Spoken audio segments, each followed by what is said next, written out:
Hey everyone, Clay here. If you like the Rotten Horror Picture Show, why not head over to patreon.com/the Penske File and sign up for our Patreon, where you can help support the show and also follow as Amanda and myself cover all sorts of other movies. We usually do a movie a month. This year we're doing reboots and remakes. So the likes of Texas Chainsaw Massacre and The Wicker Man and The Blob and Nightmare on Elm Street and Suspiria. So if that's something you're into, we've done a whole bunch of other sets. We've done Friday the 13th series, the Halloween series, second string of Stephen King, video nasties. We got so many things to listen to. So head over to patreon.com/the Penske File, throw us a measly couple dollars, and get access to all of the horror movie content and all of the dulcet tones of my voice you can possibly handle. Amanda will be there too. All right, thanks, guys.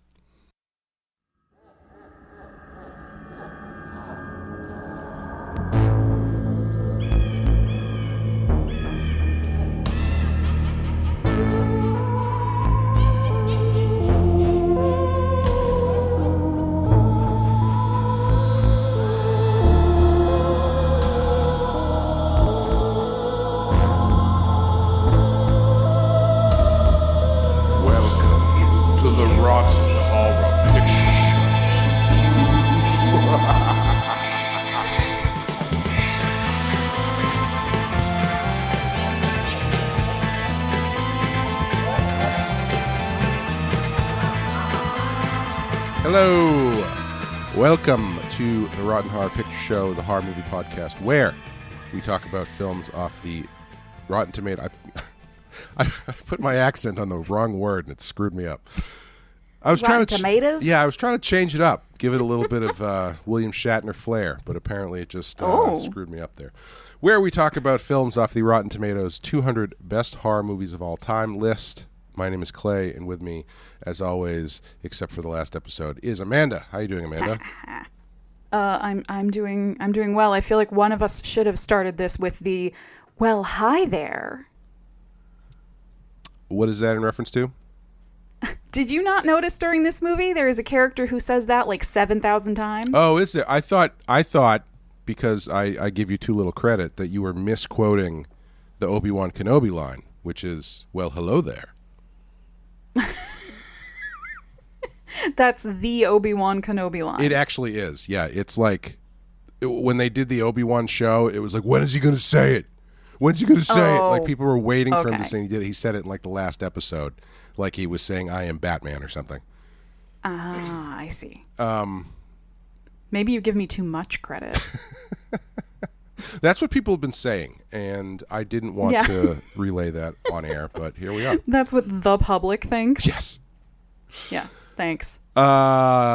Today, we are talking about a movie called Dr. Sleep from 2019. We had originally planned on doing the extended version, because this is one of those movies that has, the extended version is 3 hours. It's got like an extra half an hour of stuff. Mm-hmm. And the only way to get it was to pay $13 to own it, and I just didn't want to do that. So I'm sorry. We did the theatrical cut. Complain all you want if that helps you. I don't care. I'm sorry. It's Clay's fault. You can blame Clay. Yes, please do. It is number 170 on our list. It has a 78% Rotten Tomato score, an 89% audience score. We saw this together. Is that true? In the theater? Yeah. That feels true. It feels like a million years ago, but it also feels true. Yeah, it does. It does feel like forever ago. I think this was one of the last few we got in before COVID hit, I think. Yes. Yeah. I think that is absolutely the case, which is so strange to think about pre-COVID movie theaters and how much we took them for granted. Yeah. You know, I don't know if I've said this on the show before. I probably have, because my memory of things that come out of my mouth is very short. But it really broke my brain not long ago when I realized that the pandemic started, and I guess ended at this point. Well, depending on how you define ended. Longer ago than I spent in college. Yeah. And college felt like an eternity to me, and I don't even remember the last 4 years. Yeah, it is. I feel like COVID really broke our sense of time. Yeah, big time.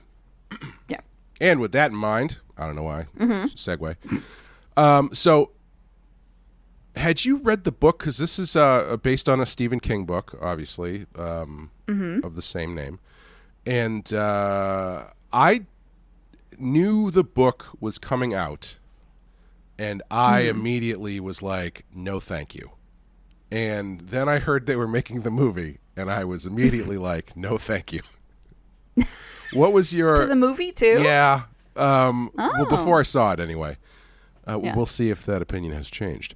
But yeah, like, what was your thoughts on the book and the movie's genesis? Well, to answer your initial question, I did read the book. My mom is a very big Stephen King fan, so I have easy access to pretty much everything he has ever written, if I so choose it, which is an extremely convenient and lovely perk of being my mother's daughter. But I feel like I read it sort of going into it like, well, what the hell, why not? Sure. You know what I mean? And then when I heard that they were making a movie, because I think they announced pretty quickly after the book came out that, like, hey, this is going to be a movie. Oh, I have to imagine as soon as he even, like, mentioned the concept in passing, they bought the rights to this. Yeah. So I think it was pretty fast that it was a known thing that it was going to be a movie. And so I figured, like, I'll probably want to watch the movie, but I am one of those obnoxious people who likes to at least try to read the book before I see the movie version. And I really love the book, The Shining. Like, a lot of people, I feel like, are very divided. They love the Kubrick movie and they don't like the book so much, or they love the book and they don't like the Kubrick movie as much. But I was just sort of curious. I was curious of how it was all going to be and how they were going to kind of reconcile between it all. Yeah. Where you do have these very strong camps. The book people versus the movie people when it comes to The Shining, and how different those two things can be. And so, yeah, I mean, when I read the book, I remember being surprised by the book and how different it was than The Shining in so many ways. Sure. And I think that gave me hope for the movie. Fewer hats in The Shining. But yeah, I mean, absolutely. But just knowing that it wasn't going to be a direct, like, and then Danny goes back and reopens the Overlook Hotel, you know, like, well, he literally becomes the caretaker. Yeah, and then we went to see the movie, and I remember really liking it and being very impressed at how entertaining it was. It's a long ass movie, but I feel like it actually keeps you engaged when you watch it. And I think this was maybe my first introduction to Mike Flanagan. Oh, really? Yeah, I'm pretty sure. I don't know if this was mine. Maybe it was. I can't remember. It was definitely my, like, first... It was my first introduction to him, like, knowing it was him and coming out of it being like, ooh, this guy's doing a thing I like. Sure. You know? Yeah. Yeah, I think one of the things that's funny about this movie is that it very much kind of feels like Mike Flanagan trying to reconcile his divorced parents between the movie The Shining and the book The Shining, which, you know, I don't know, kind of. Mike Flanagan puts a lot of himself into the things that he makes, I think, for better or sometimes for worse, and it's always interesting to spot. Yeah. But let's take a quick break. We'll play the trailer, and then we'll talk about it.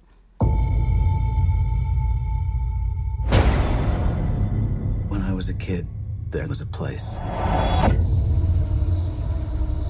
A dark place. They closed it down and let it rot. But the things that lived there... Hello, Danny. they come back.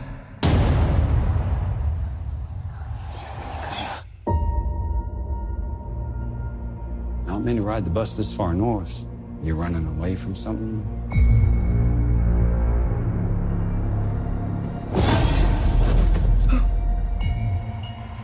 I'm running away from myself, I guess.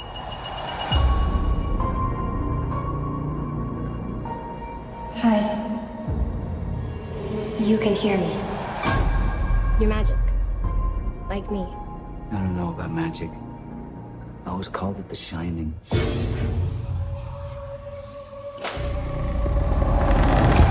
The world is a hungry place. A dangerous place.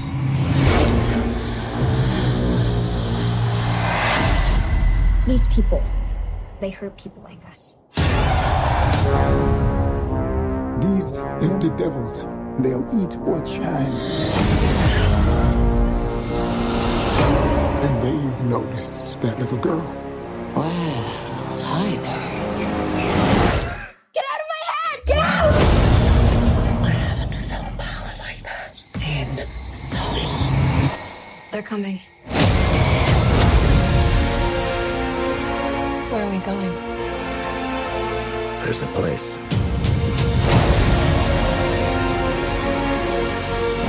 You sure you want to do this? I'm ready. Yes, you run, dear. And then I will find you. And you will scream for years. Come and play with us forever and ever.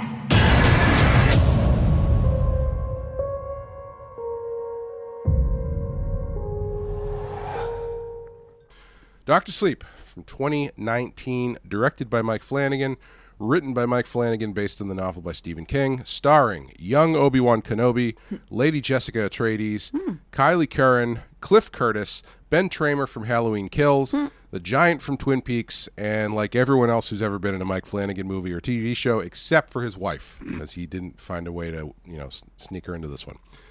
Amanda, what happens in Dr. Sleep? Struggling with alcoholism, Dan Torrance remains traumatized by the sinister events that occurred at the Overlook Hotel when he was a child.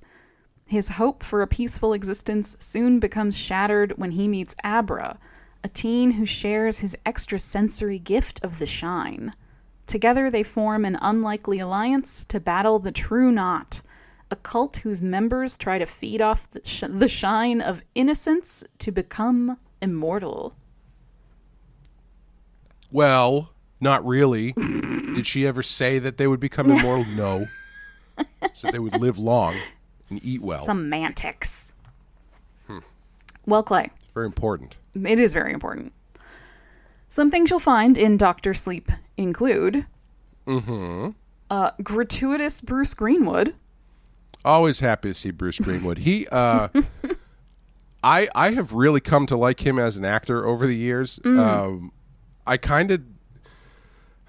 didn't really take him serious. There was a film website I used to frequent called Film Drunk that did like a whole running gag on Bruce Greenwood's website because like the banner photo on his website was him shirtless standing next to a horse. Oh. And it was just like, it was just so over the top. Like, Now that's gratuitous Bruce Greenwood.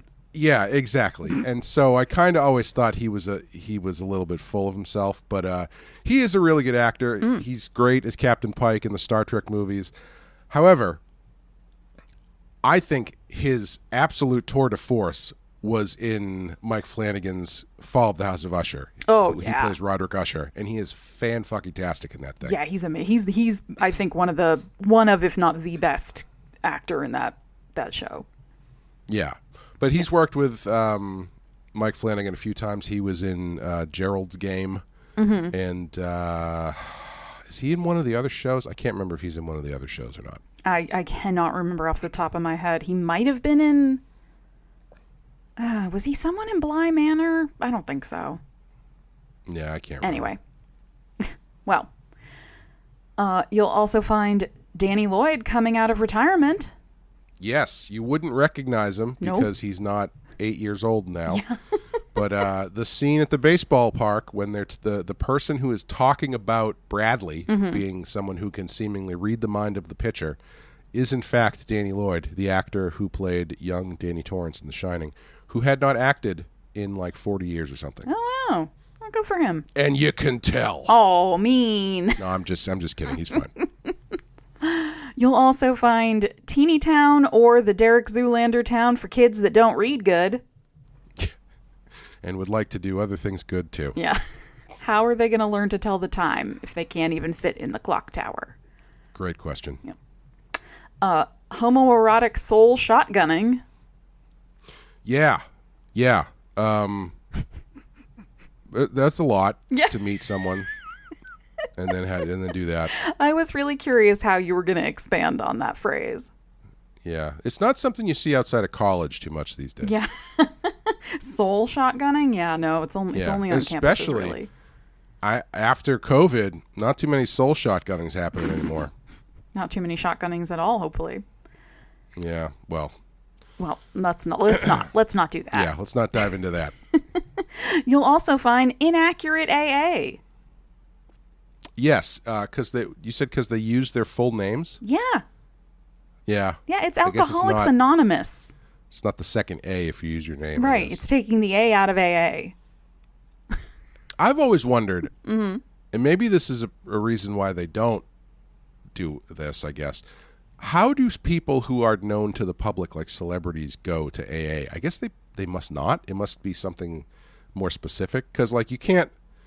Like, if Bono walks into AA and he's like, hello, my name is John-O. It's like, yeah, I know that's Bono from U2. My outsider... I am not a person who has participated in AA directly. I know several people who have participated in AA directly. You just like to go to watch? No, I am a family member or supporter or friend of a couple of different people who have experience in that program. Sure. And it's first names only. So you use your real first name, but you're really not supposed to be running around using people's last names.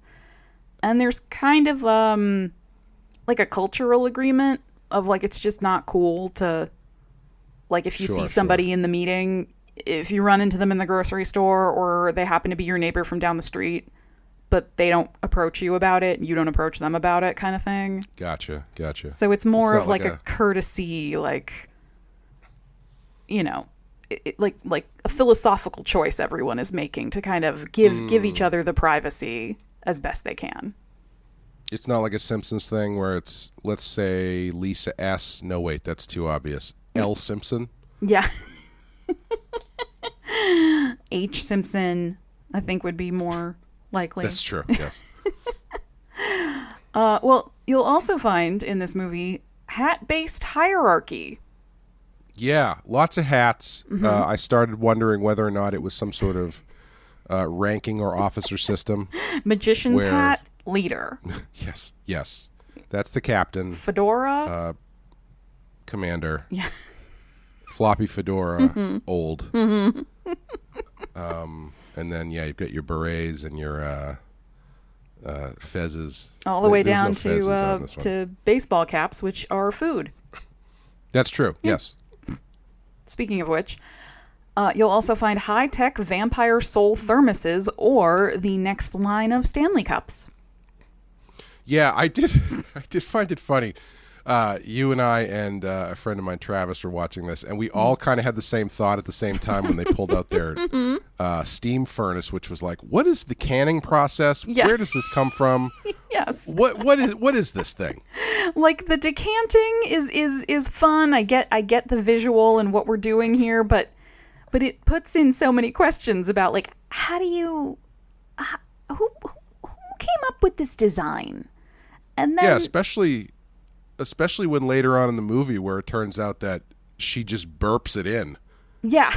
And then, like, because anyone who's had a younger sibling and has tried to trap a fart inside a jar knows it's not easy. So that's all I'm saying. Yeah. reverse shotgunning it into the thermos is like how she tries to, I don't know. Anyway. Since there is no magic book, I submit for your approval Magic Cat. Yeah. So I would say yes in that it is a cat that is seemingly has magic powers. But I wouldn't say it replaces Magic Book because the purpose of the Magic Book is to provide information, like expository information that helps with the solving of the problem. And so I wouldn't say the cat does that. But the cat shows Danny what he needs to be doing. Yeah, but that doesn't really apply to the rest of the movie, though. Agree to disagree. I'm Team Magic Cat. Yeah. Okay. Well, let's just say one of the reasons for my disagreement is one of my biggest problems with the movie. But anyway. Okay, we will get to that. That'll be fun. Speaking of fun nicknames like Rose the Hat, Crow Daddy, Snakebite Andy, Apron Annie, Barry the Chunk, Grandpa Flick, Silent Sari, Diesel Doug, and Short Eddie. Yeah, we were joking before we started that all of these sound better if you imagine David Lynch reading them. So you can do that in your own mind now. Yes. I have to say, one of the things that always stands out to me in Stephen King books are names like these or like certain phrases that he really latches onto. Like what was the one in Christine that they kept saying over and over again that we were like, what is this phrase? God, I can't remember. Like calling people shitters or something. Yeah. And he always latches and like this is the most Stephen King character names I've ever seen in one. The Stephen Kingiest Stephen King character names. Yes, and you're supposed to just sort of accept them and like roll with it like this is normal and this is like a phrase that everybody knows or something.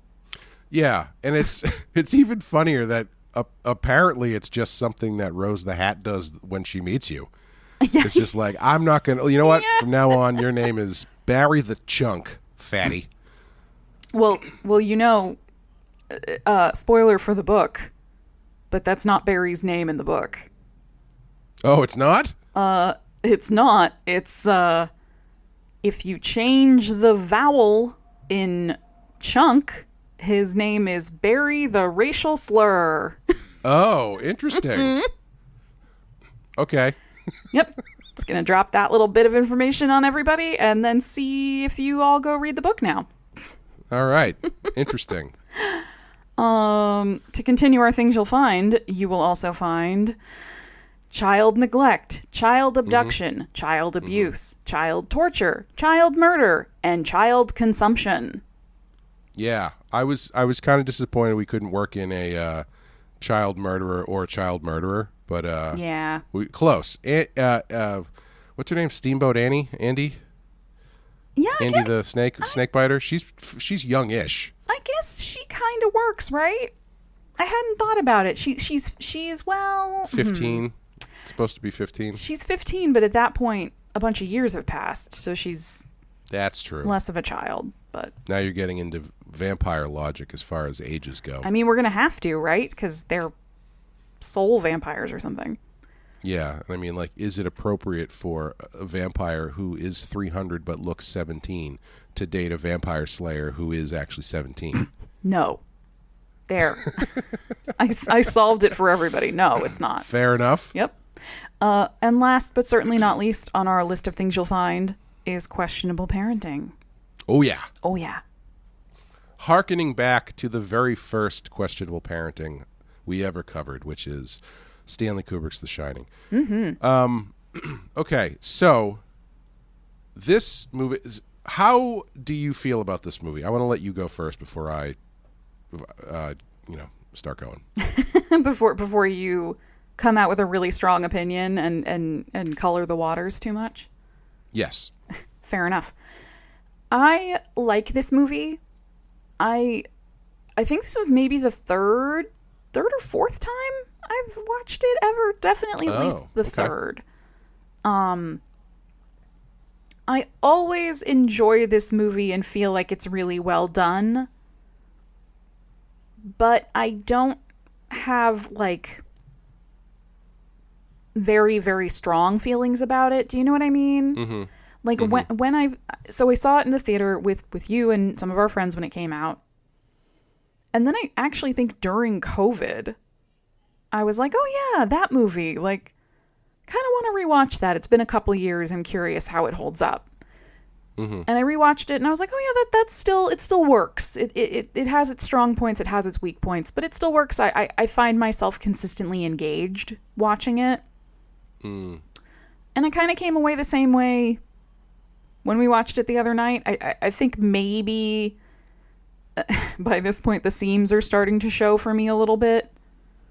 But I still think that the performances overall are really solid in it, and it's a great looking movie. Mm-hmm. And they pull enough of it together that it keeps me in. Yeah. So yeah, not exactly the most sparkling endorsement I've ever given, but I do like this movie. What about you? When we saw it the first time, I enjoyed it.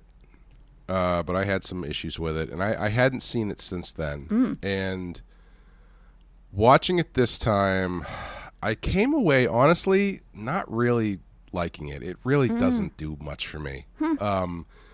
And I still have the same problem that I had the first time I watched it, which is which I alluded to when we were talking about the Magic Cat. In that, like, I'm on board for like the first, let's say, 25 minutes, because I think the stuff where he's in the hospice place is really good, and my biggest problem is I wish there was more. Like, it was the interesting thing about this movie is it's a basically, without explicitly calling it a sequel to The Shining, Stanley Kubrick's The Shining, it is a sequel to Stanley Kubrick's The Shining. Yeah. And famously, Stephen King's misgivings about that were kind of that Kubrick sort of took the book and made it his own thing, and trimmed away some stuff, changed some stuff around in a way that Stephen King wasn't really happy with. And this movie seems to go out of its way to include as much of the book as possible, at least until the end, which I did look it up, and the end is very different. Yes. And I kind of feel like this, for me, is an argument against straight adapting a book, because, like, I think there's...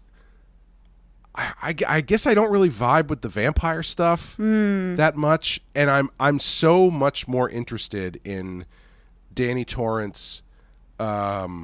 Basically, I wish there was more Dr. Sleep in this Dr. Sleep movie. Yeah. Because that name kind of doesn't really mean anything outside of that one small scene or two scenes where he's in the hospice place. Yeah. And I think there's so much more interesting stuff they could have done in that stuff. In that area, without having to go on like multiple trips across the country and X, Y, and Z, and I don't know. There's just so much business in this that I feel like it gets away from the core of what really works for me, which is this Dr. Sleep concept. You know, it's funny that you said that you feel like this movie is a little bit of an argument against kind of a straight adaptation of a book, because I feel like what you're asking for is more like what I remember the book being. Honestly, I did I skimmed it on Wikipedia, and it does seem like there's more Dr. Sleep stuff in the book. Yeah. So maybe I'm wrong. Yeah. Maybe they just, because I also, the other part that really stands out to me to being like kind of awkward is the gunfight in the park. Yes. That just really kind of comes out of nowhere. Yep. And I'm like, man, is this in the book? I I don't know. I don't think it is. I was trying to remember. I don't think it is. Like, I also kind of re-skimmed the Wikipedia page for the book and was sort of trying to think back to, I don't know, however many, 6-7 years ago when I read it. But I think what happened was everybody loves the movie The Shining. But Dr. Sleep, the book, is a sequel to the book, The Shining. Right. So to take Dr. Sleep the book and turn it into a movie that's going to acknowledge the movie version of The Shining, you had to change a bunch of things from the book to reconcile the two. And at the same time, I think they sort of made the choice of, we've got to add more activity to this to keep people engaged for over 2 hours of screen time. I did see in the Wikipedia thing, it's one of those things where it's like, if you're in movie mindset and you're reading the synopsis of a book, especially a Stephen King book, there's lots of stuff that's going to stand out and you're going to go, oh, that's pretty stupid. But if you were reading the book, you probably wouldn't even faze you. Right. The thing that stood out to me was that in the book, a bunch of them die because when they kill Bradley and they eat his steam or whatever, he has measles. Yes. And so they all catch the measles and die. Yeah.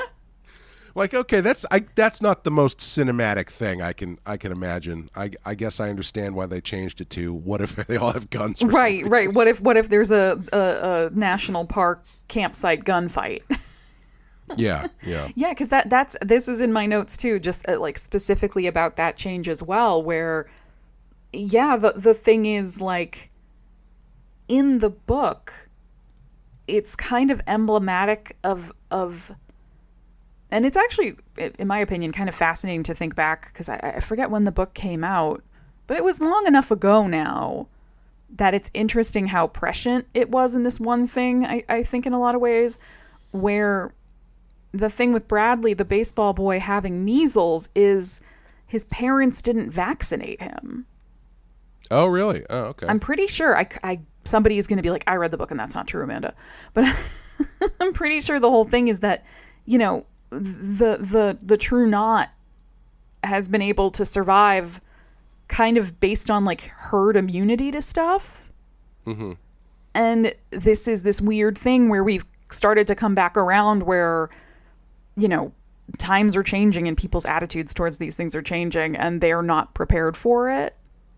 It is kind of funny to think about a vampire who's been around for 200 years and just, never got, why would they need to get vaccinated?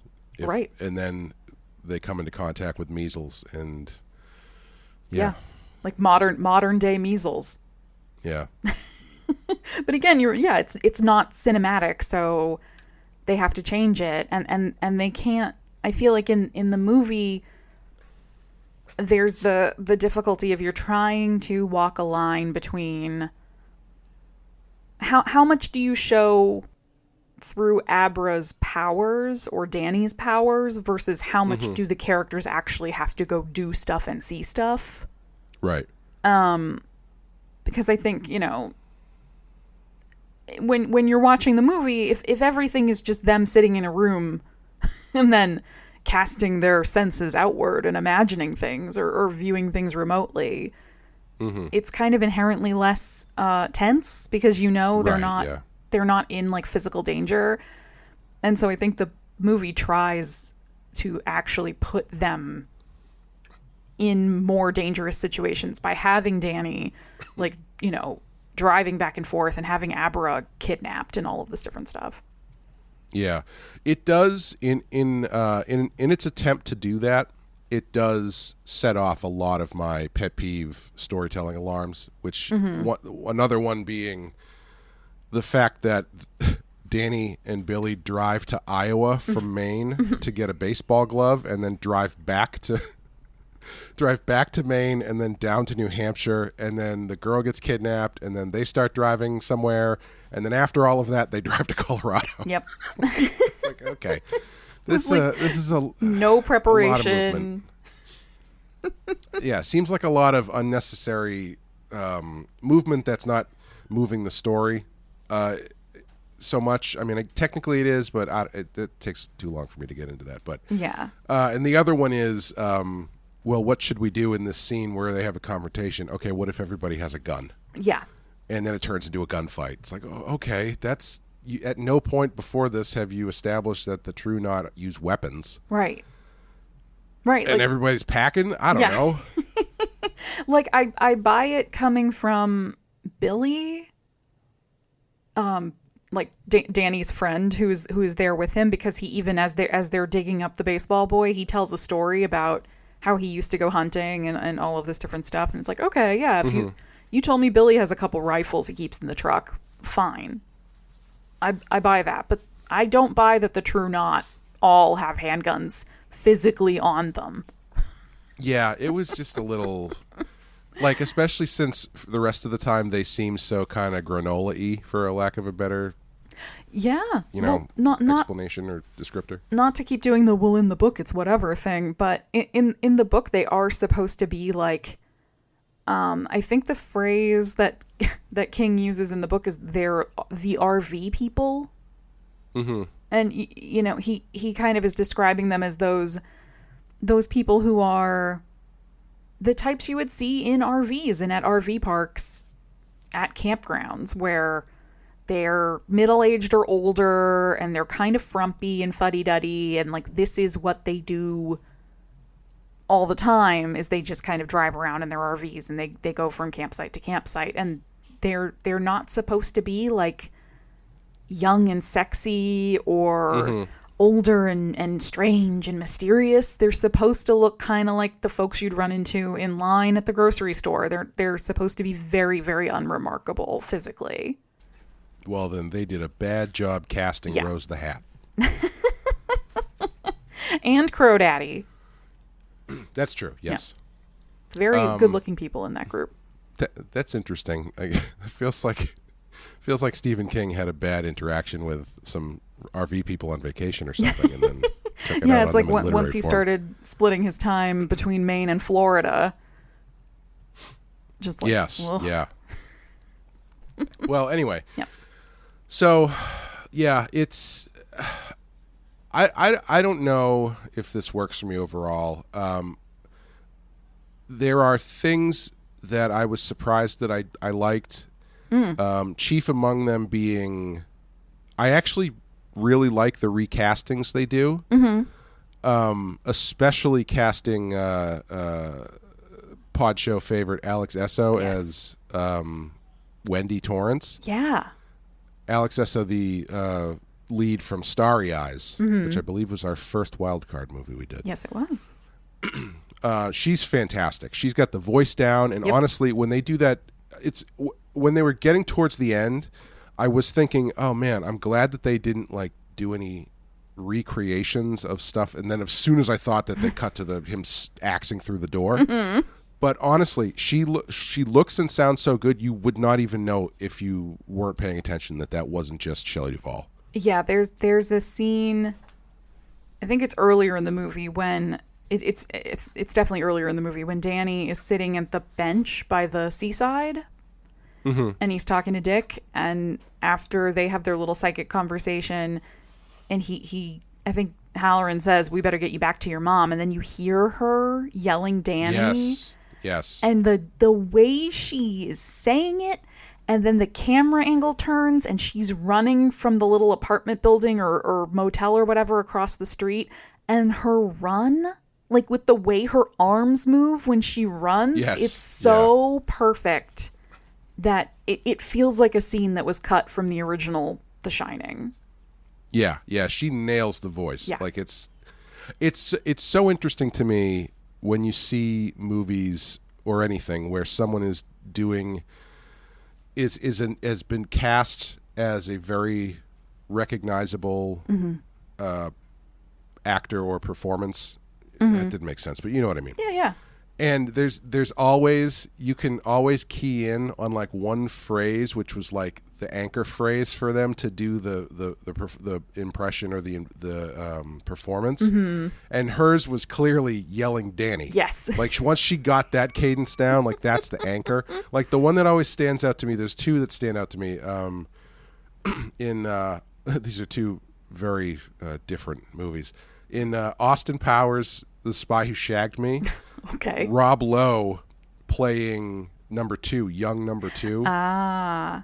He clearly keyed into the way that Robert Wagner says Dr. Evil, because he like that's how he starts every every line in his movie starts with him saying Dr. Evil, like Robert Wagner. And the other one is Julianne Moore playing Clarice Starling in the Hannibal movie. Very similarly to Rob Lowe, her anchor phrase is clearly Dr. Lecter. Yeah. Because like that's like how she keys into the Jodie Foster thing is Dr. Lecter. Whatever that weird like West Virginian accent, because West Virginians are weird.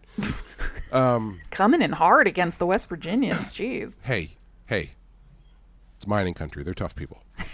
They can take it. Yeah. But it's always fun to if you can pick up on like, okay, that's clearly the thing that they the jumping off point for the rest of this performance. Yeah, and I think like you were saying, most of the recasting, I would say pretty much all the recasting in this is really well done, because the actor who does Dick Halloran in this, yes, Carl Lumley, yeah, he's great. He's fantastic. He even sounds right. Yeah. The one that I was really unsure of, and they really make you wait for it, is recasting Jack. Mm-hmm. And I remember the first time I saw it thinking that they weren't going to show his face, because the way that they set it up in that scene in the Overlook, it's very much, you're seeing his hands, and they're very clearly purposefully not showing his face. And I was like, okay, maybe that's for the best, because that's a pretty recognizable face. But they do, and he's been recast, but with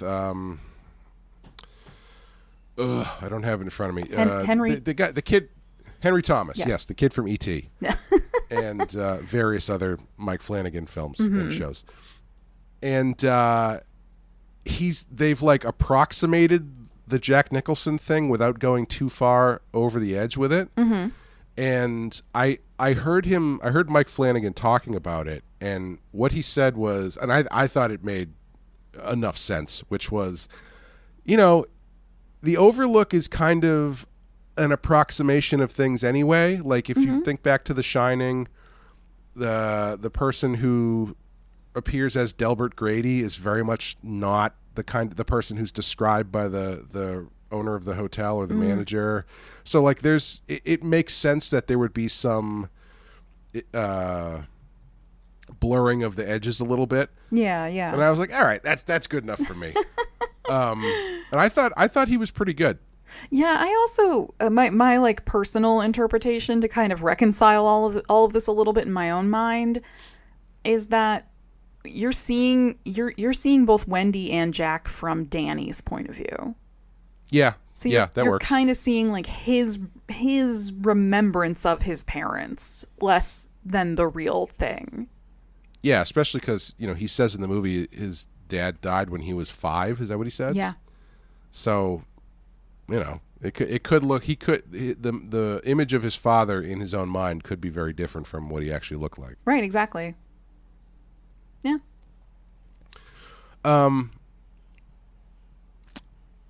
As the movie starts, they make a really interesting choice by giving Danny arguably the most deplorable introduction for a main character I can think of. Yeah. Which is getting blackout drunk, sleeping with some random woman who then vomits in her sleep and dies, and he steals her money and then leaves her child to die, who you later on find out does die. Yes. Unless he's being manipulated by the ghosts, I don't know. But there's a lot of dead child faces in this movie, which is a little surprising. Ewan McGregor trend.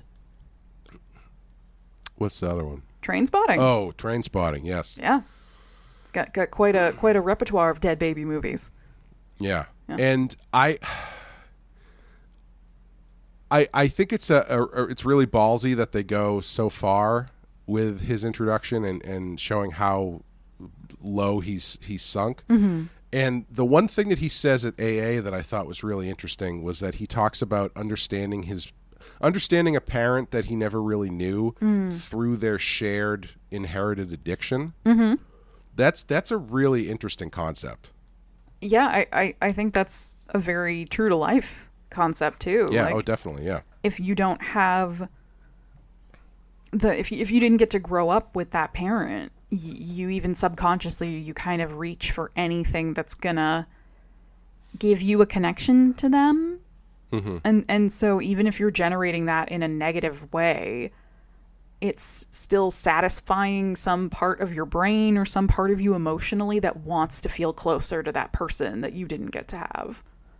Yeah. So I really buy that. And I think like Danny's introduction as an adult is so interesting because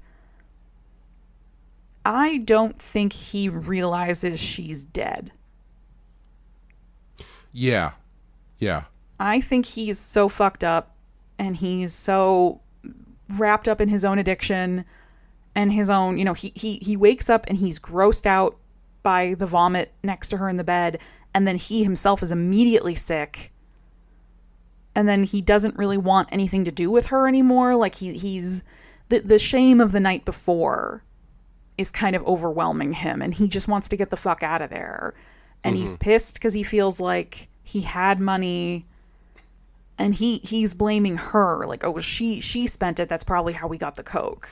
And he's not really right, you know, he's abdicating responsibility for all of it, for the money, for if she's okay, for the baby. Like, he's just like, nope, I'm refusing.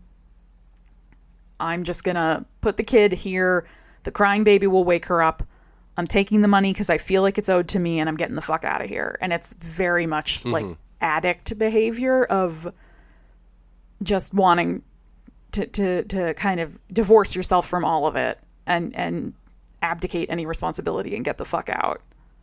Yeah. And I think it's it's really ballsy to have him. And I also love in that scene where Dick sort of appears to him, but it's fuzzy, like he's in the background, and like we the audience can't fully see him, and it's when we see him, we know we're in Danny's head. So it's kind of showing you what the alcohol and what the drugs are doing to him, like internally, right. what it's doing to his shining and his mind, where he's becoming increasingly disconnected from this part of himself. And you know, so we can only see Halloran as this like blurry outline in the background. Shut himself off from the Force. Exactly. Spending all of his time out on that planet drinking green milk straight from the boob. I was going to say, I do find it funny how the ghost of Dick Halloran shows up, and he's so like regal about everything. He's like, oh, Danny, you going to take the poor woman's money? And he's not like, whoa! Yeah. Whoa! You're gonna leave the kid? She's dead, Danny. Call the cops. What am? Oh my God! He's so chill about the whole thing. Yeah. What does he say? You could leave her money. You can do that at least. Oh, I mean, all right. Yeah. It's a lot more he could do at least, I think. But I think that way of introing Danny sets up one of my favorite things in this movie, which is the scene where he wakes up with her ghost. Oh, yeah. Holding him. And I, like, that is one of my favorite things in this movie. The way they do the dead version of that woman and the baby. And the way her voice sounds, like, she sounds almost like kind of crackly, like you're hearing her through like a bad phone connection or like a radio in the other room, like an old-timey radio. Yeah. And she just doesn't sound human and quite there. And she never like yells or like freaks out at him, and there's no like, look what you did to us. She just explains it to him, and it's enough to like actually make him change his life, right? Like that's the trigger moment when he goes to Billy and says, I actually need help. I can't do this anymore. I mean, if that's not going to do it, I don't know what's going to do it. Yeah. When a ghost baby talks to you after its mother accuses you of killing it. Yep. I have to say, as far as jump scares go, the monster next to you in the bed always works on me every time. Same. There's a great there was a series of YouTube shorts that were like 2 or 3 minute nightmares or something like that, and they were and it was just like little short horror films. I think you sent me this one once. I think I must have, because Yeah. it freaked the shit out of me Yeah. when I saw it. Where it was this guy sleeping in bed, and his phone keeps ringing, and he keeps saying to his wife, "Could you get that? Answer the phone." And then finally he picks up the phone, and it's his wife on the phone, and then he's like, "What? If this is my wife?" And then they pan to the other side of the person in the bed with him, and it's just like this very creepy monster every time scares the shit out of me. I got like goosebumps just remembering it. Yeah.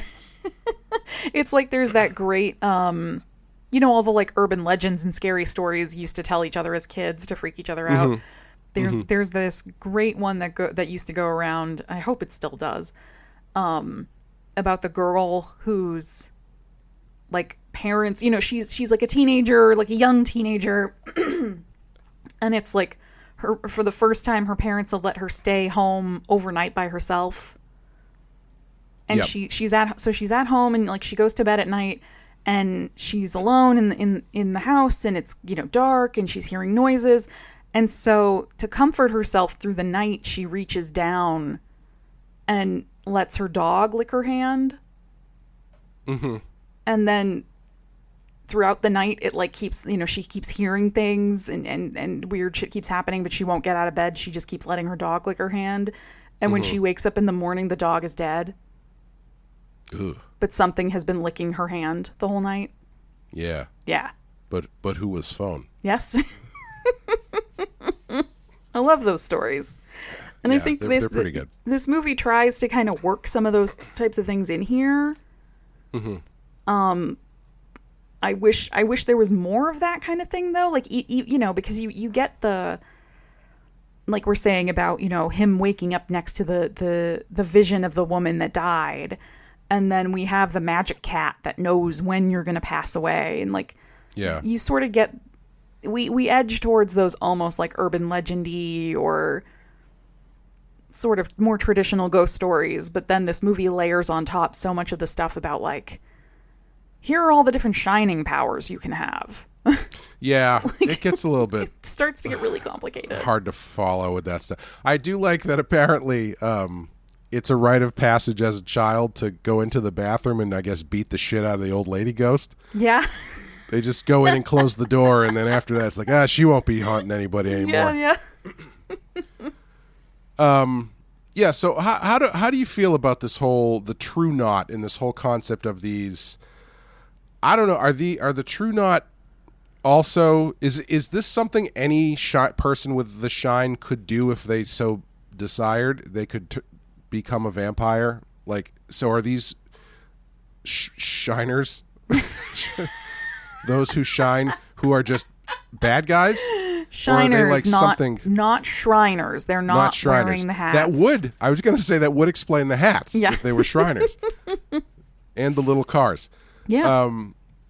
So are they just basically dark side force users, for lack of a better explanation, or are they something different? You're really going to stick to the Star Wars analogies. If it works, it works. Yeah, I guess I can't get too mad about it. The other analogy I was going to use was Highlander, and I think Star Wars will be easier to follow. Yeah, that's probably true. I don't know. I don't know if it's supposed to be. I think there's clearly some level of like I mean, obviously they have like an initiation ritual, but it does seem to be more than just, hey, if you hurt and or kill someone else with the shine and you suck in their steam, now you're one of these things and you have to do this forever. I maybe that is it. I don't know. It seemed a little more structured than that. Like they had to offer it to someone. Well, it's it feels very like very similar to the classic vampire thing, where it's like, well, you have to drink the vampire's blood. You have to be offered to drink the vampire's blood before you can turn into a vampire. Right, but it sounded like there were a couple different times where either Rose and Crow Daddy or just Rose on her own said something where there was like, oh, well, you know, if she's that powerful, is she food, or do we make her one of us, or like, she says like, oh, I was offered a gift of the gift of community and belonging, and I could have offered you that gift too. So it does seem like something that has to be given, not just like, if Abra decided, hey, I want to be evil, I'm gonna like breathe some of this in and now go be evil. Does it have to be offered, or is it the same kind of vampire thing where it's like part of the thing is they want you to want it? Yeah, I don't know. Maybe. Yeah. No, really no idea. But how do you feel about the True Knot in general? Which is, do you have any idea where that name comes from? Not really. All right, moving on. Yeah. Trying to think about again, I read the book so long ago at this point. I don't really remember. What about conceptually this roaming group of smoke vampires? Yeah. Which honestly, them driving around in a Winnebago kind of reminded me of Near Dark a little bit. Yeah. Multiple Winnebagos, I guess. Yeah.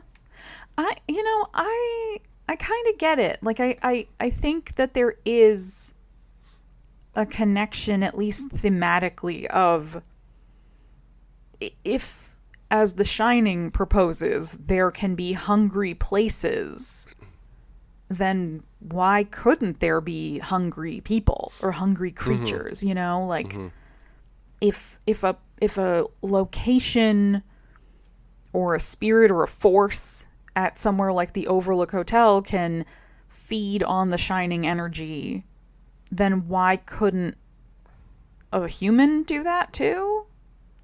Like that leap in logic doesn't seem too crazy for me from where we're starting. And I do think it opens up a lot of things thematically that I think this movie is dealing with that tie very much into the original about children and adults, and the vulnerability of kids and the trauma that adults in their lives will often inflict upon them. So I think it works for me. Do I think they're the scariest possible concept?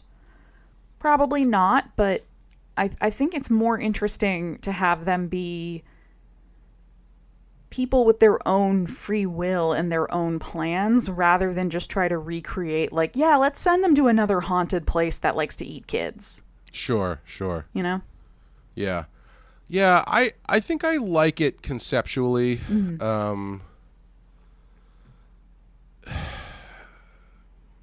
I don't know. I think it's just my preference for it to be a little bit more localized in the story that it's telling that makes the True Knot stuff that makes me bump up against that stuff. Like I think one of the reasons that they have the gunfight is there's too many of them. There's like 8 of them. Right. And you really got to whittle those down. And ultimately I don't really find the confrontation at the end super satisfying. Like, I guess it's kind of fun that they go to the Overlook, and it's kind of fun that I don't know if that's a consequence of the idea not working, or if it's just not the kind of filmmaking that Flanagan is really good at. Because like when she starts fighting Danny, I was like, this isn't great. Like, the choreography here is very stilted and weird, and the way it's shot is very kind of stilted. And then when the ghosts show up and attack her, that seemed kind of weird. Like, it just didn't feel that dramatic to me. But I mean, I don't really know what you do. Right. When, like you were saying, you've got these people who are basically, it's like in Scanners where they have like the scanner fight at the end and they're just going like, blah, and their eyes are going white and stuff. It's like that only gets you so far. What else do you do? And I don't know, a fist fight with Rebecca Ferguson, I guess, isn't the most exciting way to end this movie. Yeah. Or the scariest or the most satisfying. I don't know. Yeah, and it's tough because, like, again, this is one of those places where I think in this movie you can really see the seams that they tried to sew closed between the book The Shining, the movie The Shining, the book Doctor Sleep, now this new movie Doctor Sleep. Yeah. Because in the book The Shining, different ghosts in the Overlook have more of a story and more of a presence than they do in the movie. Sure. Like in the movie, you pretty much get like the little girls, you get Grady, and then you get like a bunch of ghosts at the end who we just sort of cycle through as Wendy is freaking the fuck out and running around. Which I might add, of all the things that they used from the Shining movie that they do not use in this movie, where's the guy in the dog costume? I don't know. That's a layup. Come on. Yeah, come on. Of all the things. It's why like, this oh, movie- yeah, there's the maze. Sure. Yeah, what? Okay, but where's the dog guy? That's why this movie can never be more than a B+. Exactly. There's no dog guy. But those other ghosts that you see, like, in that final moment of confrontation with Rose, in the book The Shining, they have more of an individual presence. Sure. But they don't in the Kubrick movie. Right. Yeah. There's like a whole backstory about the girl in the bathtub, right? Yeah. There's a whole Yeah. backstory about her. There's a whole backstory about the owner of the hotel. Like, Oh. there's all this different stuff, like Herbert DeWent or something like that. I don't know. But there's all this other material that wasn't pulled into the movie. But then because this movie seems to lean so much, at least visually, on the Kubrick movie, it feels weird to like be like, hey, look, it's this whole cast of ghost characters from the original thing that we didn't really spend a lot of time on in the original thing, but here they are. Isn't that exciting? It's kind of like, well, no. I mean, maybe if you read the book, you're like, oh, cool, it's those guys. But it's just a weird. It's weird to have them triumph over Rose the Hat and then corrupt Danny. When if you've only seen the Kubrick movie, you're sort of like, I don't know, I kind of recognize a couple of these, but what, like, why do they get to be, like, why isn't Jack Torrance the one doing it? That's a good question. You All know? those Horace DeWitt heads out there just hooting and hollering when he shows up on screen. I do want to get into the end of it as well. Before we do that, I wanted to talk about Bradley's death, which is legitimately disturbing. Like that, you don't really see anything at all, but man, that is a really effective scene. I will say, like, the kid actors in this movie are really impressive.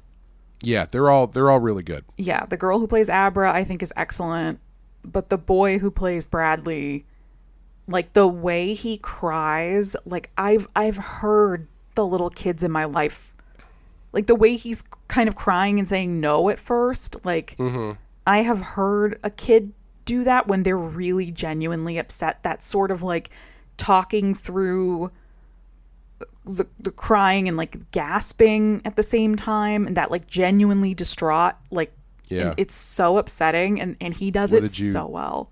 What did you do to them to make them do that? I tried to stuff them in a thermos and they didn't want to go. You tried to baby bird them into a thermos? Yeah. Baby bird them.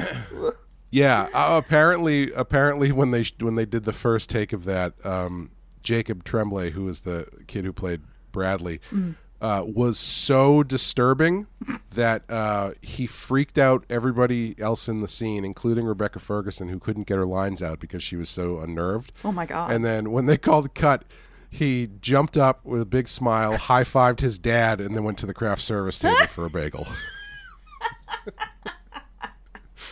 Fuck yeah. Is he still acting? Please tell me he's still acting. I think so. I know he was the kid in that movie Room. Not The Room, but the one with the one that Brie Larson won the Academy Award for. The upsetting one? Yeah. Well, having seen The Room, I don't exactly know how much more upsetting Room could be. It's pretty upsetting. Is he still acting? I assume so. I hope so. Kid's got talent. Oh, he's old now. Weird. He's old now. What is he, like 20? Yeah, probably. He does the voice of Damian Wayne on the Harley Quinn show. Oh, cool. He was in, of course, the last Flanagan movie, Life of Chuck. Oh, I haven't seen he's that in The one. Toxic Avenger. That's fun. I haven't seen that yet. Good for him. Yeah, he's in stuff. Good. I'm a little surprised that he was getting a lot of press at the time when Room came out. Mm-hmm. I'm surprised he hasn't done more higher profile stuff. But Yeah. I think it's tough when you start that young. yeah, You know, you might just want to like go have fun as a teenager and a 20-something. that's true. I don't know. He could have won an Oscar. Come on. What's he doing with his life? But yeah, that whole thing is really disturbing, and even more so when they dig him up. Yeah. And they unearth this just at the front of his face, and they're all like, "Whoa!" Yeah. And the fact that this movie like emphasizes the decaying body smell aspect of it, which I feel Billy like tells that story right before. oh my god. But I feel like a lot of movies don't do that, right? Like you find the dead body and everybody finds it and they just stare down at it and they're like, "My god, who could have done this?" It's always the most you get is one of them just goes, "Ugh." Yeah. Ugh, Yeah. like once, and like kind of like grabs their nose for a half a second instead of being overcome by the stench of death. Yeah, and you got Ewan McGregor just saying, "I'm sorry, Billy. I'm sorry." Also, like Poor Billy. Billy really puts some trust into this guy he doesn't know. He's got a bit of the shine. Before they go on that trip, he tells him everything. Mm-hmm. And he's like, "Yeah, okay, let's go. Let's do it." And like, if I was Billy and I was digging in this random lot and found a child, my initial thought and only thought would be, "Oh, my friend Dan killed this child and buried this child." But if it's that far away and you know when the kid went missing, and Dan, your friend Dan, lives in the same boarding house you do and works part-time with you, you know his schedule pretty well. I don't know. I'd be even that's still easier to believe than everything else he told them before they left. But no, isn't part of the point with Billy is that he himself has like a touch of The Shining. Like he even says like I get feelings about people. Yeah. So I think that's kind of how they hand wave that That's away. Stephen King's shortcut for everything. Yeah. Everything in his book. Oh no, he's got some Shining. Yeah. That's why he knows how to do backflips or something. I don't know. I'm going to start saying that about like different people I know who are good at certain things. Like, you know, she's got a little bit of The Shining. That's why she's so good at making pies. Exactly. Yeah, I was just gonna say, like, you know, my grandma isn't that. Wait, don't they say that in the? Doesn't Halloran talk about his mother being like her food was always the best, and she had The Shining, but for cooking or something? I don't know. It's something like she makes the best banana bread or whatever. Everybody shines in their own way, I suppose. Yeah, she makes Like the that best guy in the lemon movie cookies. But yeah, it's sad to see Billy go. Yeah. I think they should have saved Billy's death to the end and let him get axed in the gut like Halloran did out of nowhere. Yeah, but then you would have had to have somebody axe him. Yeah, I mean, I guess it gives Rose something to do instead of walking through the Overlook like she's going through the worst high school haunted house she's ever been to. I love that she is just so like, what the fuck is this dumb shit? Like she watches the blood come out of the elevator and she kind of raises an eyebrow and smiles and is sort of like, oh, cute. Just keeps going. Literally, it's like the end of in the first Simpsons Halloween special when they're in the haunted house and they just start talking to the haunted house and be like, I mean, you don't really have to be so showy, but the blood coming down the walls. Like, yeah, we get it. Yeah, you got to do the thing though, right? Like the whole way they've kind of drawn people into this movie is like, do you want to see the things from the Kubrick movie that you loved so much? Do you want to see them again? Yeah. You know, maybe that's another thing because like we are so far on the other end of that tunnel as far as let's go back and do shit from the previous movie that I don't know if watching this now sits with me worse than it did the first time, because as far as that stuff goes, I think they handle it about as well as you could. Yeah, I agree. But like I said earlier, when they do okay, we're gonna reshoot the axe through the door scene, or we're gonna reshoot Jack going down the hallway limping with the axe. I'm like, do we really need? I don't know. I don't know. I guess it's like, on the one hand, maybe it's going too far, but on the other hand, not everybody has seen The Shining a million times like we have. Right. True. Yeah. The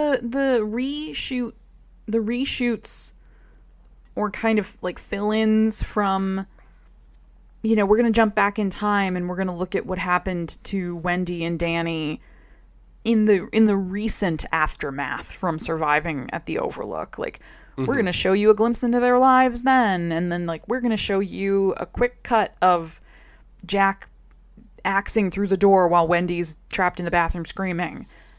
That stuff actually bothered me less than at the end of this movie, we've gone all the way back to the Overlook and we're going to redo, but now, like in modern day, we're just going to have the same exact kind of cues happen. Yeah.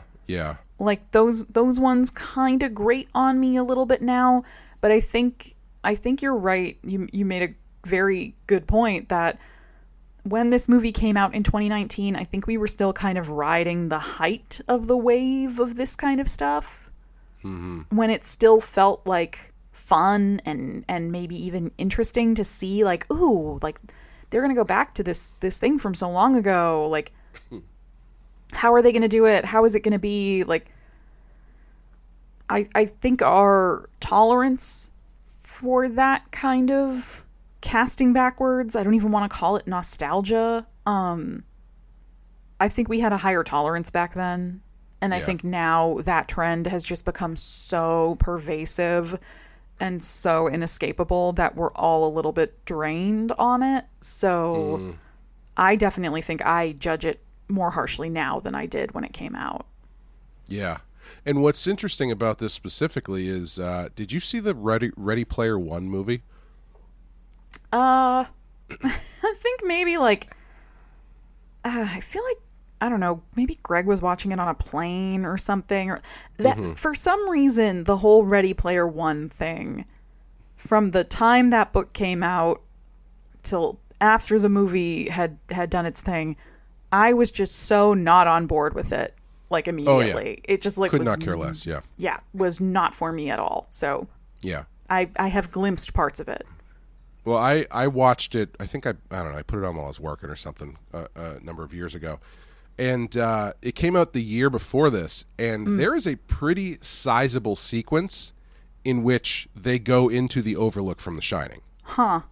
They do like a complete reconstruction of the Overlook, very similar to this. And I remember watching it and at the time going like, oh, that's kind of fun. Because like that movie didn't bother me in this way as much as I think a lot of other people did, because like that's kind of the whole concept of the thing. And they don't really belabor the point as much as you'd think. So it's like, yeah, all this stuff is there, but they don't have some throw, as much as I remember anyway. They don't have some character going like, oh my God, it's the DeLorean from Back to the Future. Oh my God, it's Freddy Krueger. Like they don't have any, they're just there, right? It's just stuff that's there. And so they go into the Overlook and it's like, oh, that's cool. I guess as a level of a video game, that's kind of fun. But it's not quite as what's the South Park thing? The member berries. Oh yeah. It's not quite as explicitly member berries as some other stuff is, so it didn't bother me that much. But it is, yeah. I mean, maybe that's part of it, where it's like, yeah, okay, I mean, I guess I just kind of saw this in another movie. Yeah, and it sounds more like the Ready Player One part. They're intentionally being meta about it. Yeah, like the characters in the movie know that they're in the set from a movie, kind of thing. Like you're not literally going back there, because even in Ready Player One, it's not a real place. It is a piece of media that they are just referencing, even in their world. So that kind of extra level of like self-awareness makes it maybe a little more palatable than hey, we're just going to try and like get the audience to go along with this and be absorbed in this as we retread ground. Right. Yeah, Well, getting into the ending of this, I really don't like the ending of this movie. Yeah. Like the very end? Like the whole final sequence, I don't love. After they kill Rose, basically, okay, the thing that I don't love is I feel like killing off Danny in the Overlook completely undercuts like the entire point of the movie. Because like the whole thing is supposed to be about like redemption and all this other kind of shit, and it's like, so then he goes back to the source of his trauma so he can die in a fire. Well, he can redeem himself, right? Like he let one little kid die at the beginning of the movie, and now he's saved another one, even if it took the ultimate sacrifice, right? He didn't have to stay. He could have left. He did get he did get his femoral artery hit by an axe. Yeah, whatever. Yeah. I've seen people survive worse in movies. It's just I'm a just flesh saying, wound, like, etc. like I understand the idea that he is now sacrificed. It feels too, what's the word I'm looking for? Puritan to me. Like I bump into this thing a lot recently, where there is this understanding that in order to be a hero, you have to kill yourself. Yeah. and it's like, well, I don't know. I feel like in this particular movie, in this story, the story they're telling is yes, it's about Danny redeeming himself and saving this one child where he let the other one die. But it's also about him finding his own self-worth, right? And and I think to have him destroy the Overlook but also die at the same time really kind of undercuts that for me, because I mean, even if he shows up as a Force ghost at the end, and he seems to be happy about it, I don't know. But I don't know, it just doesn't sit right with me. And in the book, he survives in the book. Yes. Yeah. No, I think this is another spot where Mike Flanagan is trying to reconcile essentially 3 different source texts, right? Yeah. The Shining book, the Kubrick movie, and the original Dr. Sleep book. Because the Shining book ends basically like this, right? Jack goes into the boiler room and he burns the place down. Yes. Yeah. Yeah. He has to sort of struggle against the influence of the hotel on him and make the choice to let the boiler explode, pretty much. Yeah. And knowing that he will die, but also knowing that if he doesn't stay there, that, you know what I mean? Like he goes down to the boiler room under the control of the hotel to stop it from happening. Right. And then manages to sort of gather the emotional and mental strength to not stop it and to let it explode, knowing that he will then save his family. Right. Yeah. So this is kind of trying to give, like, I think it's trying to fix a lot of the naysayers of the Kubrick movie, the people who preferred the book ending, and is trying to sort of appease them, like 40 years too late, but by jerry-rigging the original Shining ending onto this movie, which right. Yeah, and I don't kind of a weird choice. Yeah, I don't think it works personally. Yeah, I don't hate it, but I don't love it either. Because especially when his mom shows up, I'm just like, why is his mom in the Overlook? The reason ghosts are in the Overlook is because they're trapped here. But I think it's supposed to be hearkening back to, when we see him sitting with the hospice patients, and at the very end of their lives, they get to sort of be reunited with a beloved person who's passed, or get to sort of re-inhabit a moment of like peace that they had. Yeah. And I think that's what that's supposed to be, is like, you don't have to be... You can be sad for Dan, but you don't have to be so sad for him because, look, he's reunited with his mom. Yeah, I don't buy it. I understand it. I understand what they're doing, but I feel like it is primed for Abra to shine into his brain and tell him that, like, you know, it's worth living on or something like that, because she ultimately doesn't really have a lot to do. She presents herself as this very powerful being, which she is, but her actual, you know, her thumb is not really on the scale too much as far as the story goes. And so I think having a moment where she can save Danny after Danny has saved her would be a much more satisfying way to end it. And, like, you know, especially emotionally and thematically, about, like, you know, he's been literally locking all of these memories and trauma into these literal or figurative boxes in his brain. And he's got to confront his father, and now he can finally move on with his life in the form of burning down the Overlook Hotel. Right. But instead they kill him. I don't know. I don't like it. No, I agree with you. I think the end of this movie was kind of a missed opportunity, because I also think it would have been a lot more interesting to have him actually have to, like, really confront his father. Yeah. Or even have a moment, like, you know, maybe not if you're still going to have him die, but, like, if he had that moment in the boiler room and it was his father who appeared to him and was like, you don't have to be like me in this too. Like, you don't have to die here too just to be like me. You should keep going. Yeah.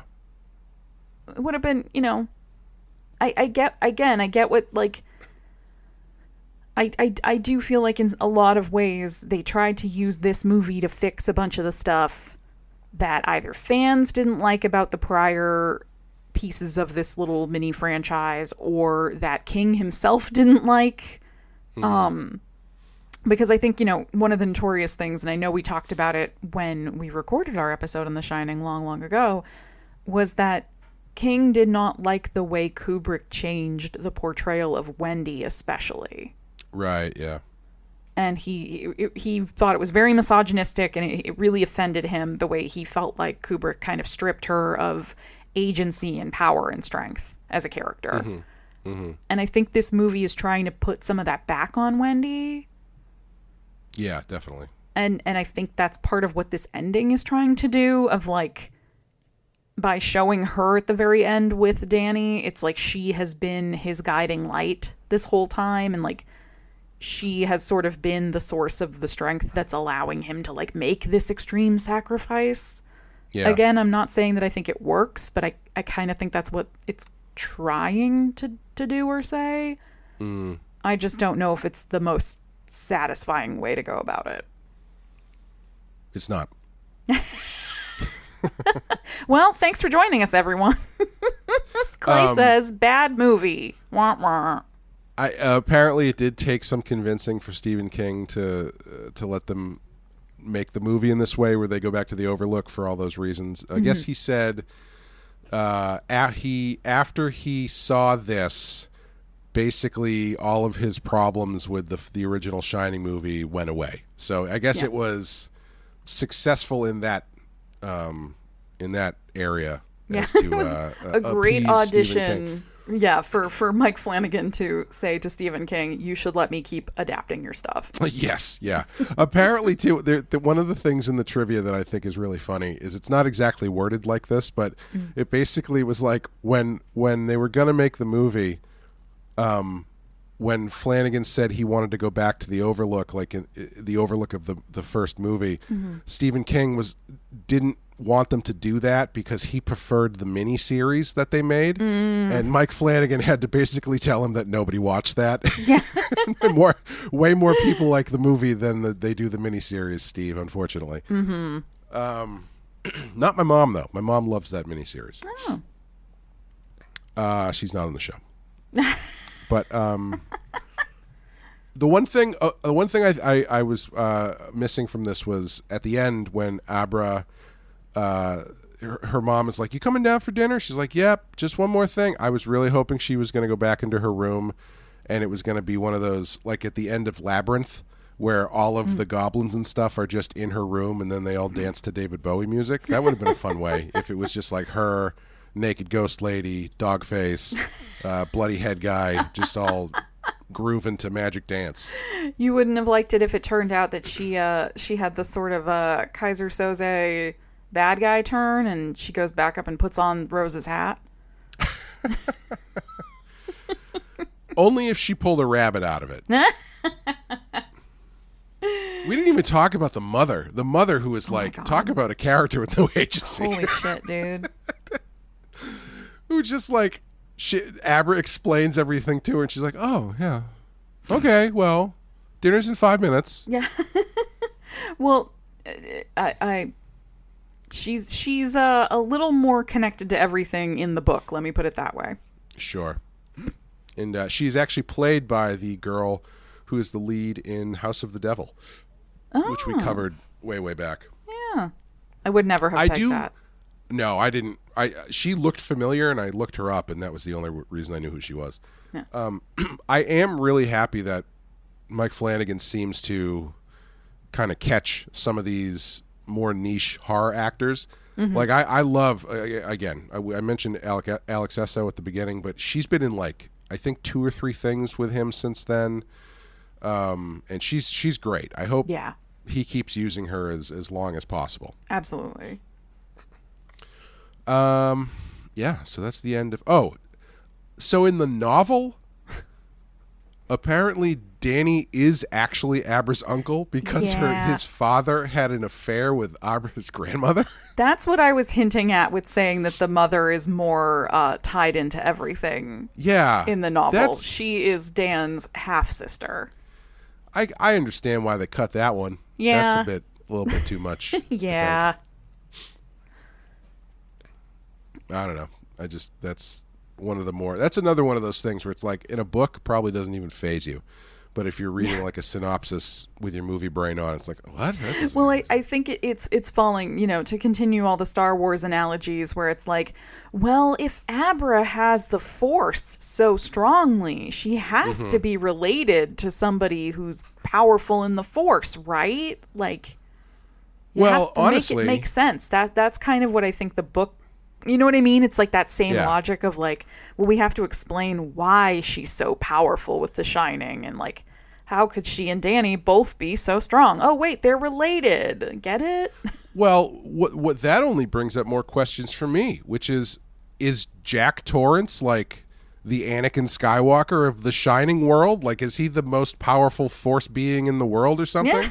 Yeah. He's got two members of his family that are the most powerful Shining people in the universe. He is a bad dad who tries to murder his kid. Is that why the hotel wants to eat him? Because he's got so much shine power that he doesn't even know? No, it wants to eat him because it wants to use him to eat Danny. I'm just saying, look, it's really tough right now. It's really tough right now for men. And oh my God. If someone had just recognized do you Jack Torrance had the shining more power, cold meds or something? That Jack Torrance had a strong shine, maybe he wouldn't have drank so much, and maybe he wouldn't have tried to kill his family. That's all I'm saying. Oh God. Nobody asked him how he felt. I feel like everyone asked him how he felt, and then he got mad about it. Yeah, he just not good with emotions. Yeah, he didn't like talking about feelings. Anyway, this is number 170 on our list. How do you feel about the placement? Would you rate it, put it higher, put it lower, take it off the list? What are your thoughts? I think I might take it off the list.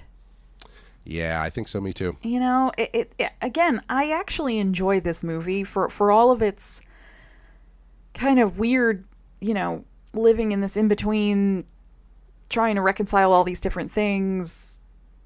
I still think it's a pretty enjoyable movie if you like Stephen King. I think Ewan McGregor is charming enough that he can carry almost anything he's in.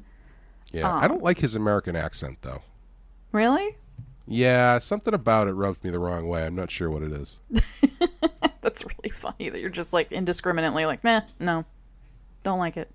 Yeah. But do I think this is one of the 200 greatest horror movies of all time? No, I unfortunately do not. I think it is a solid movie for what it is. That was pretty well done in a lot of ways. I don't think it kind of crests above that sort of average rating. Yeah. Yeah. You know, there are directors on our list that are probably woefully underrepresented.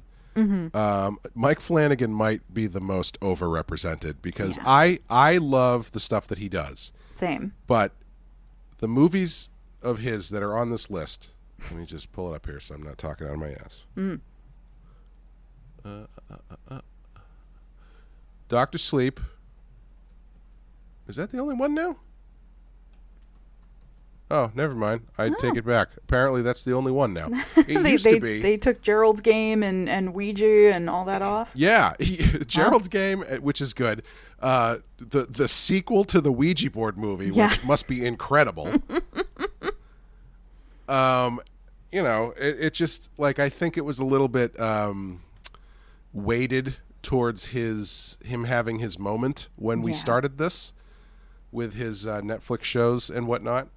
But that is to say, I do generally really like his movies. They tend to run a little too saccharine for me when you get towards the end. Like that was my biggest problem with Hill House. Was like that last episode was basically like we drove the ghosts away because we all hugged each other, and that was the kind. You know, whatever. Sure.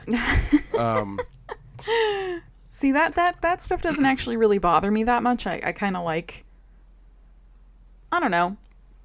I think he's one of the only horror directors that does kind of lean more into that sort of human element of like you can have the horror and the nightmarishness and then have the sort of love and hope to contrast with it. Yeah, that's fair. Yeah. I really liked Midnight Mass. I loved that show. And that was great because, like, pretty much every character got a really good monologue at some point. But it felt to me like he forgot to give one to the guy who was the sheriff of the town. And so, like, when the ball is rolling, like, vampires are out there, shit is happening, they go to the sheriff, and then he grinds the whole story to a halt so he can talk about how he didn't feel safe in New York after 9/11. And I was like, oh my God, what's going on here, guys? I appreciate your struggle, but come on, there's vampires outside. Yeah. I mean, yeah, that's unfortunate narrative timing, but... Yeah. But yeah, I probably would take it off the list as well. Yeah. I do think it's a very watchable movie. It is, yeah. And if you don't give it too much shit, I think it's an enjoyable movie. Yeah, good performances. Yeah, the performances are all really good. Like he casts the same people all the time because those actors are really good. Yeah. You know, he's got I like that he has kind of a company of character actors. Mm-hmm. And he kind of like shifts them around as far as how high or low down the cast list they go, and they always deliver no matter where they are. So yeah, totally. And it's fun to see Hobo McGregor living under a bridge. Yeah. As our friend Travis said, the handsomest hobo you'll ever see. Yeah. I think that's going to do it for Dr. Sleep. Mm-hmm. We're going to hit our randomizer button since we're back to we've moved through all of our spur of the moment mini groupings for the time being. Yes. At least until something else pops into my head. At least until we get back on a mannequin-based streak. Yeah. Yes. I hit the randomizer button. Beep, boop, boop, beep, boop, boop, beep, boop. And the next one might be a little difficult to watch because I don't know how widely available this is in the form we are going to watch it. Oh. Because we are watching Grindhouse, which is the team-up film from Quentin Tarantino and Robert Rodriguez where they each did a shorter film. They're about like just over an hour, and then in the middle there are fake trailers from a variety of other filmmakers, which are very fun. I don't know if that is streamable currently, because it was famously not successful in the theater, and then I think they basically hit it with a hammer and made sure the two parts never touched each other again. You can watch Planet Terror on its own. You can watch what the hell's the name of the other one? Death Proof on its own. I will have to go and check and see. Basically what I'm saying is, Amanda, you're probably going to have to watch this one at my house, because I have this on Blu-ray, but I don't think we can stream it. Okay. But I'll do some research and figure out what we're working with here. Threaten me with a good time. Also, I don't know if you listened to the question and the mini episode that I did while you were gone, but I did kind of get a kick out of one of the questions we got was like, how does the randomizer work? And as though it was like some archaic machine that I had built. And not just me asking my Alexa to pick a random number. You have a Rube Goldberg machine that at the end of a 2 or 3 rooms worth of convoluted contraptions reaches into a bucket full of balls with numbers on it. Yeah, it's the thing from Minority Report. Yeah. Where I slide things around and then it engraves it onto a wooden ball and rolls it down a thing. And then three bald people in a pool. Yeah. Tell us what number. And then when I get the ball, I go, I don't want to watch that. And I ask them to do it again. Yeah. Anyway, thank you guys for listening. If you want to help support the show, head over to patreon.com/thepensky-file. Follow Amanda and myself as we cover remakes and reboots this year. In September, we will be doing Nightmare on Elm Street from 2010 with our good pal Wes. Nightmare on Elm Street correspondent. Yes, who has been on the streets. We know him from the streets, and he's coming back to the streets with us for Nightmare on Elm Street. Until then, thank you guys for listening. Thank you, Amanda. Thanks, Clay. See you next time. Bye, everyone.